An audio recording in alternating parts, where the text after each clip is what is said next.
Welcome to the Daily Tech Podcast, your go-to source for the latest in tech news, startup trends, and more. Today's April 30th, and I'm Tristan McKenna, your host, and I've worked in startups for a decade. I'm joined by Amit Sanghvi. Damn, you make that intro sound so sexual. All right, Amit Sanghvi, founder and CEO of HumanityX.0, where we're trying to mush human brain power with emerging technologies, and just excited to be on this show. Great. Let's get started. Sounds good. Today, we will be covering perplexing speed of this latest AI startup. Yeah, nice. It's cheesy. I agree. But, a bit of cheese every once in a while. A tech firm takes a drastic haircut. And is MySpace making a comeback? All right, our first startup today is AI search platform Perplexity, which raised $250 million at between a $2.5 and $3 billion valuation. Now, the first thing to really note for this startup is just the drastic speed in which its valuation has just gone into hyperspeed. In January of this year, it was worth $500 million. In March, so a month ago, it was worth $1 billion. Now it is closing on funding at between 2.5 and 3. So it has gone 6x in the last, first quarter, essentially first quarter plus. Now, what is fueling that growth? They have around 20 million ARR. And what they do is they do a version of Google search, but really underscoring or layering in kind of insight, I would say. I was using it like quite a bit. Summarizing from multiple different sources. Yeah, and that actually is one of their real kind of key functions, which is that they're kind of the enterprise storefront for different ones, where you can have OpenAI's GPT-4, you can have Mistral's, you can have Anthropic's, LLMs behind it as well. So I guess, one final thing to note just before jumping in is that they have a big part of search strength or search value is looking at queries. In 2023, they had 75 million queries. In up to April this year, they've had 75 million queries. So they are growing in usage overall. So a very growth-based startup.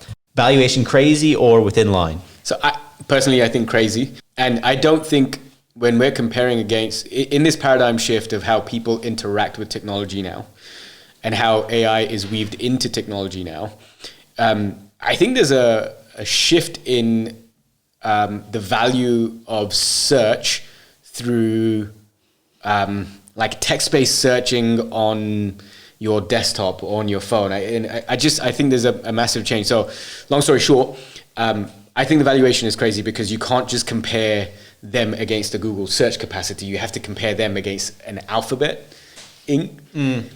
Are they anywhere near that? I don't know. I think they would need to partner with other ecosystem players to be able to compete with Alphabet. Well, Google's also an AI company as well. Let's not forget that exactly. They are not sitting by idly by any stretch of it. And the big thing I think about this is that to some degree, Perplexity competes with OpenAI. People do use it for summarizing. They definitely do. Yeah. What is to stop OpenAI and Anthropic from just turning off the taps? And if anything, if I was Google, maybe my bigger question is, do you ever see, or Amit, do you ever see a situation where Google is just a storefront, then you have these other LLMs behind it powering, whether it's Gemini, whether it's GPT, whether it's Mistral? I think we're at a bit of an AI bubble for two reasons. One, the level of valuations, but two, also everyone seems to think that the current existing players have cornered the market. They've figured it all out. They've got all the power. But I don't think that's the case. Nobody knows what the next 5 years are going to play out like. Nobody knows what's happening behind closed doors and who's working on what. Nobody knows who gets aggressive and starts turning off access to models just because they've decided that's enough, you've gone far enough and you've assisted us. I don't know. I think it's too early to tell how it plays out, but Perplexity's valuations perplex me. All right, startup number 2, Ramp, which might be very familiar to our US listeners, offers a corporate and spend management platform, recently raised around $150 million at around a $7.6 billion valuation. Now, when you look at where that is relative, that is down from their 2022 high of $8 billion, but up from their 2023 latest valuation of $5.8 billion. So again, kind of in a bit of a Goldilocks position right between that. Last summer, they passed around 300 million ARR. So when you look at that multiple, 25x, again, frothy, but not crazy. And I'll kind of bring this back to another one we spoke about, Perplexity. Their multiples around 150x compared to the revenue. Ramp is around 7.5 billion, Perplexity say 2.5. So again, 3x value. Are we a bit off on the multiples in this new world that anything you just add AI to, you're going to get a stratospheric amount of value, or at least a net worth behind it, whether or not there might be some initial traction behind it, but are we losing the plot? Kind of reminds me to, also in our last show, we were talking about Getir and how at the time of COVID, it was almost like the VCs go through a FOMO state, and they just want to get in no matter what the valuation is, and they see a kernel of hope that this could be the next big thing. Everyone piles on, and because of the demand for access to that company or to that technology, valuations go through the roof. So based on nothing else, no deep dive on any of the data or anything like that, I just think we're going through a hype cycle, and all valuations should not be trusted at this point in time. And I think I was reading the other day, they've got about 1% of the corporate card market share right now. They've got 99% to try and grow into. And they're technically competing against incumbents like Amex as well. I was going to say, who's the biggest player there at Amex? In the US market, I don't know, to be honest, but I would assume Amex is up there. I mean, I'm sure the likes of JP Morgan and all of those have a presence in the space as well. Our third startup is Tangent, a job workplace for helping people from lower socioeconomic backgrounds find mentors to help them get their first foot on the ladder for job employment in tech. Now, they've raised around $1 million, so very early stages, trying to bit beyond proof of concept, but trying to get some of that initial MVP traction.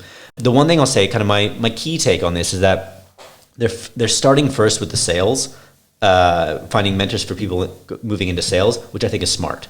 I think in terms of things like, there were a lot of boot camps during 2020 that had a bit of hit and miss rate in terms of like you come from nowhere and do a boot camp for 9 months and then get into tech. And actually they were a bit hit and miss. Here, this is not at all a slight on, because there's a lot of skill involved in sales, but you don't need like an engineering background. If you're going to finance, you wouldn't need to it's actually pretty available as long as you're personable, you've got common sense. And again, a lot of jobs are like that. I work as a product manager. I'm not strong in anything and a generalist in many things. So I do like they're going to sales though, because again, hungry, ambitious people will kind of catch on to that. And additionally, I think it is an easier entry point. I guess my question is, how defensible is this startup? Because I think what's stopping LinkedIn from offering this with their huge network and the network effects? I mean, I don't know how defensible it is. Probably not hugely, but is somebody like LinkedIn or one of the big players really going to, when you go to a much smaller space like this, because when you're a startup, essentially what you're trying to do is find an underserved part of the market and dive in there, and you get a bit of a head start. And if you do well, then an incumbent or one of the bigger players may take a look and say, rather than starting it themselves, why not go out and buy the smaller company? Because it's not really worth going after such a small market in the first place. So not to say that this is a small market, but it's a smart thing to do as a startup. To be honest, the only things that I have to say about this is it's a nice feel-good story. It's awesome that someone's doing this. It's needed. There are a couple of other initiatives that I'd noted down over here, like I think Princess Trust apparently does a bit of work in this space. You've got the Tech Talent Charter, which is government supported. So, it's a nice story. Hopefully they do well. I think their success just depends on the quality of their network on both sides. It's a marketplace that they're building. The hardest thing about a marketplace is to try and get both sides of the market to grow at the same pace, because the moment that you lose out, or if you don't get the order right, the marketplace falls apart. You go in there as a job seeker and find that there's not many options, and word spreads fast and nobody else goes on, and vice versa. Yeah, exactly. All right, so on to story number 4. So we've been talking a lot about how I think in every single segment that we've done of every podcast, there is some AI story at some point. The whole world is AI crazy at the moment. Now, some experts project that global electricity consumption as a result of AI systems and the anticipated development in AI could soon require adding the equivalent of like a small country's worth of power.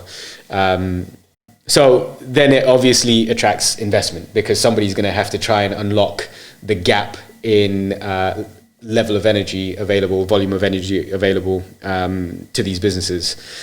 So I thought it'd be nice to do a bit of a take and see what are the companies, which are the most innovative companies that are actually in this space right now. And the one that kind of prompted this entire story is Exowatt, a solar energy company that recently raised 20 million through, I think, a combination of A16Z, who are again involved in everything, and Sam Altman, again involved in everything. But just maybe before handing it over to you to learn a little bit more about that company, for our listeners' benefit, there are a few others that are really stand out right now. You won't be surprised to hear the names involved in these again, but Helion Energy, which is a nuclear fusion company, had a 375 million personal investment from Sam Altman, early 2023. Sorry, how much? $375 million. Personal investment from Sam Altman, early 2023, which was as part of a bigger raise of 577 million at that time. So he took majority of that. And they've secured Microsoft as their first customer, and I think they're going to try and deliver energy to them by 2028. Okla, which is a nuclear fission company, not fusion, and they're expected to IPO this year through a SPAC IPO. Again, the SPAC, Right. Guess who's involved? Sam Altman. And they're hoping to raise 500 million when that happens. Clearly a lot of action in this space. But tell us about Exowatt. Yeah. So, I mean, first of all those ones are solving a real problem. In terms, I think I always think whenever we kind of look at a startup, discuss startup, like, what is the problem being solved? We talked about, and we'll talk about literally in 2 minutes, around grocery delivery, and is that a real problem? This, I think it's unequivocally a real problem that is occurring now and will be further amplified in the future. And so, for example, there was a stat, I believe, by an ARM executive that said by 2030, there could be in the US a quarter of the electricity is used towards AI and the data centers empowering towards it. The way, when I was reading about this with Exowatt, and the way it works is that it's a solar lens where it converts sunlight into heat and then stores it and then converts it back to electricity. So really, as I said, it's kind of, a solar-based occurring. And the biggest risk right now, not risk, but unproven assumption, is how do they scale it out? How do they make it? And that's what the 20 million is for. The final thing is that you've already touched on somewhat a little bit too much, is that branding is so important in this. They have the two big names that you'd want in this: A16Z, that knows every startup and is involved with every startup, and then Sam Altman, the king of AI right now. If you think AI, he is synonymous with that. So I think they're moving in the right direction. It will be interesting to see how much more capital they will need to go to the next stage and to scale up. But I'm bullish on this because it's a real problem they'll have to solve. Yeah, I think bullish on the space for sure. Sure, yes. And the nice thing is, because it's so nascent, it actually works really well with solving the climate crisis issue as well, because clean energy is desperately needed with or without AI increasing demand. So. Yeah. All right, our fifth and final startup discussed today is Flink, a 4-year-old Berlin-based startup that operates online grocery delivery service in 100 cities. Now, previously we've spoken about Getir, and we are kind of dabbling a little bit in that same area. The reason I kind of brought this one up is this money is essentially extension capital, where it's stay alive money. So they are in talks right now to be acquired, and because it's such a high consumption of capital, of money needed to just stay afloat, this money is essentially, I call it sunk cost money. Like, stay afloat, stay alive long enough so our previous money will return, probably not a great investment, but something, maybe a 1.5x or something equivalent to that. The only question is, who's going to buy them? Because you look at companies like Amazon, Instacart, they are incorporating that naturally within their existing services. So why buy them? Well, why not just wait till somebody once said in a very good point, it's like two drunks holding themselves up at the bar. That, well, eventually one's going to go and then it'll bring everything else down with it.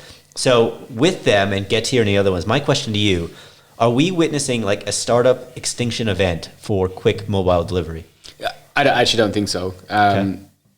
I think some of the ones that are outside of your supermarkets, so like these, may well die out because supermarkets have their own delivery solutions as well. Many of them do, at least. I saw this slightly differently. I don't know that it's so that extension money so that they can hopefully get a return on the previous investment. I saw it more as a play to survive or out-survive the others and then reap the benefits of the low margins on high volumes.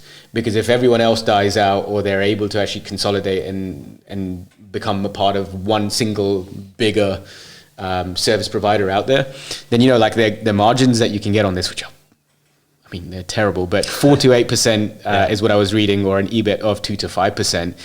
It's a complete play to try and out-survive everyone else that is dying out.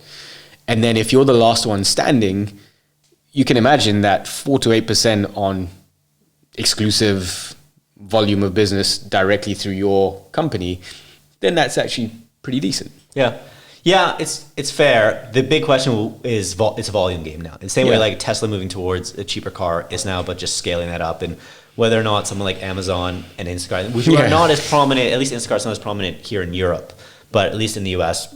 And again, they're not in the US, so maybe it's less of a concern. Yeah. Can we make this the last ever delivery story? All right, on to our next section, which is around liquidity and exits. So the big story this week is around Lacework, which is a cybersecurity startup that was last valued at $8 billion, but has just been sold for allegedly between $150 to $200 million. So a 98%, 99% haircut taken on. Yeah. And you know, this sounds crazy and stupid, but like to some degree, I wonder if it's better just flaming out than being sold for peanuts. I wonder if there's something that's just so sitting wrong in your mouth of selling for 98% down versus just like would never happen though, right? Because it's not just the founder, the investors that are involved want to claw back every penny that they can. A penny on the dollar or being most likely, but I mean from a marketing sense of like, it just feels better to go out swinging than it does to like, getting, you said, a penny for it. So I think I'm wrong. I think emotionally I'm thinking about like, it's better just to flame out and like have tried, but not really the aim of that. But they're being bought by Wiz, which again, another a cybersecurity startup that I think were worth roughly around 10 billion. So at one point they were not too far off. Now they are competitors, but working in different verticals. So when I looked at it, for example, they noted in one of the articles that there's very little competitive overlap between them. So technology, talent, customer acquisition, all being acquired for, again, on peanuts. And we don't even know how much of this is cash versus equity. Mm-hmm. So the actual capital outflow might be rather limited. The bigger picture on this is that you are seeing a bit of consolidation within the security space, cybersecurity space. There was another startup, I think it was called No Name, that was acquired for 500 million, was last valued at 1 billion. So there's a general consolidation and haircut going on within that. Now the real final point is that Wiz is really pushing towards a $1 billion ARR run rate before they can go public, which they're looking to do around next year. They're at 350 now. They're not going to do that organically. They're going to have to acquire, going to have to roll up other similar startups. Are you bullish on Wiz actually using this to leverage it forward to become more valuable, or is it too small at this point to really care? I mean, it just sounds like a consolidation play. Get the numbers up, get a high valuation for when you IPO, is my take. But it's also a classic example of, we talked about this in the earlier segment, of where sometimes you would go as a startup for an underserved part of the market, which kind of Lacework did. I think they went for the small to medium enterprises. Meanwhile, Wiz was going after the large enterprises. In this case, Lacework couldn't then get in and expand and go beyond and use that as their kind of foothold. And so then their value prop collapsed, and it allowed Wiz to come in and say, yeah, great, we stayed out of that. We didn't go there. You did. Now we can get in there at a far lower cost because we're just going to buy you out and not invest the time and money into it ourselves, and then just balloon our own balance sheets. And that's all for our funding podcast. You can find more about Daily Tech on our YouTube, Instagram, and TikTok. See you then.